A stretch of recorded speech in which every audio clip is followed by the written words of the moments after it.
Welcome back to the Math Eye, where the Warriors trail by 2 at halftime. Joe Abramson along with Warriors head football coach Paul Winters. And Coach, today is Football Futures Day, which is really the celebration of everything that came about last week, National Signing Day. 28 signees. Yeah, we signed 28 young men, and you can see our fans are excited about it. Absolutely. They had Vanilla Ice going and everything.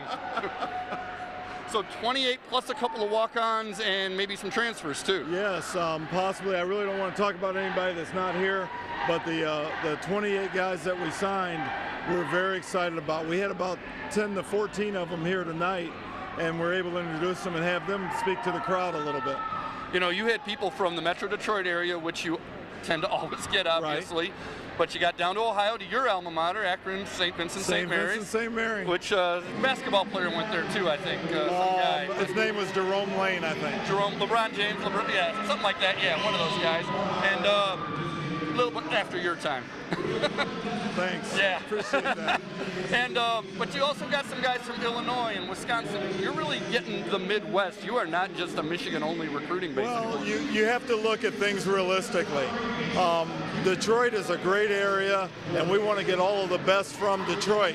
And we really wouldn't have to go out past the metro area. But what happens is everybody thinks that way, and everybody's here recruiting. So you have guys that want to get away, and you end up losing one or two kids. Well, there's guys that are just as good in Akron, Ohio, in Chicago, Illinois, you know, in Milwaukee area and Wisconsin. If we can go to those areas and get somebody who's just as good, who really wants to be at Wayne State, that's what we have to do.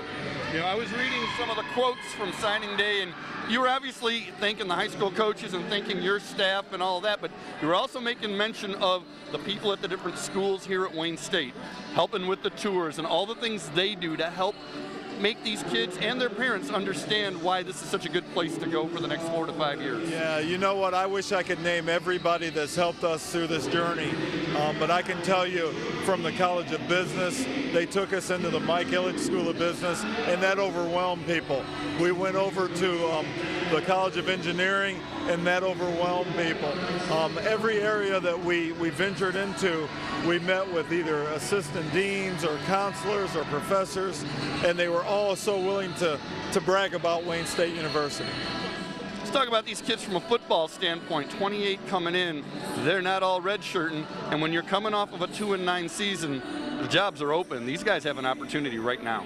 Well, you know what? You want competition.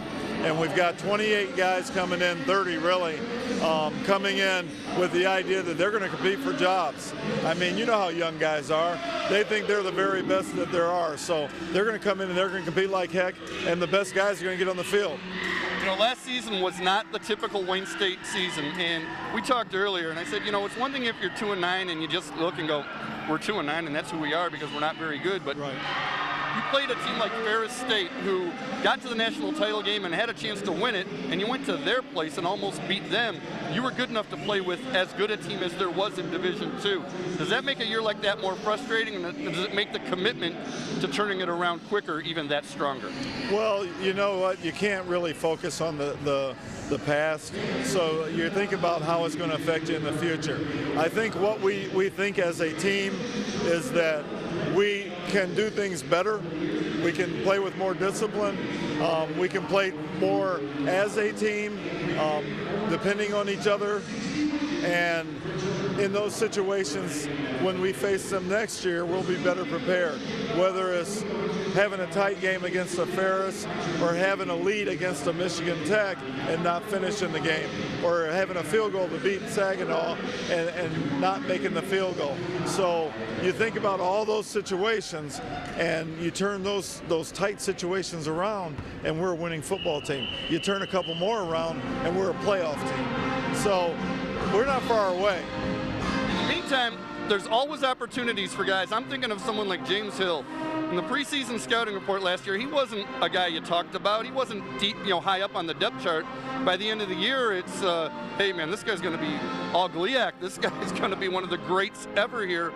That opportunity's out there for every kid. You've just got to be ready for it. You've got to be ready for it. And a special thing about James Hill is James came to me after the Indianapolis game and he said, "Coach, if you give me a chance, I will be your next Joint Bell." And that was an incredible amount of confidence from a young man who was discouraged because he wasn't getting a chance. And that, that made me realize, what am I doing here? What am I missing? And I gave him that opportunity, and boy, did he run with it. That shows not just talent, that shows leadership and assertiveness too. Right. What do you want for this year? It's not a culture change. Last year's, like I say, that was the anomaly. So is it more just let's go back to what our culture really is and embrace it and be healthy as well? Yeah, that's exactly right. We don't have to make massive changes. We don't have to tear every sign down in the locker room. What we have to do is be more committed to the process of building. And that means every young man, he makes a commitment to do what he has to do to be his very best. If everybody does that, we as a team do that, and we become the kind of team we should be. The process of building starts in March with spring practice, and the spring game is April 14th, April 14th on a Sunday, but the process has already started. We're in the second week of winter conditioning, so the guys have worked extremely hard. Today, this morning at 5:30 a.m., they had a fantastic workout, and we will come back tomorrow and do it again. All right, Coach. We'll be back in the fall to see Wayne State football live right here on CN 900. Sounds good. All right, thanks. We'll be right back.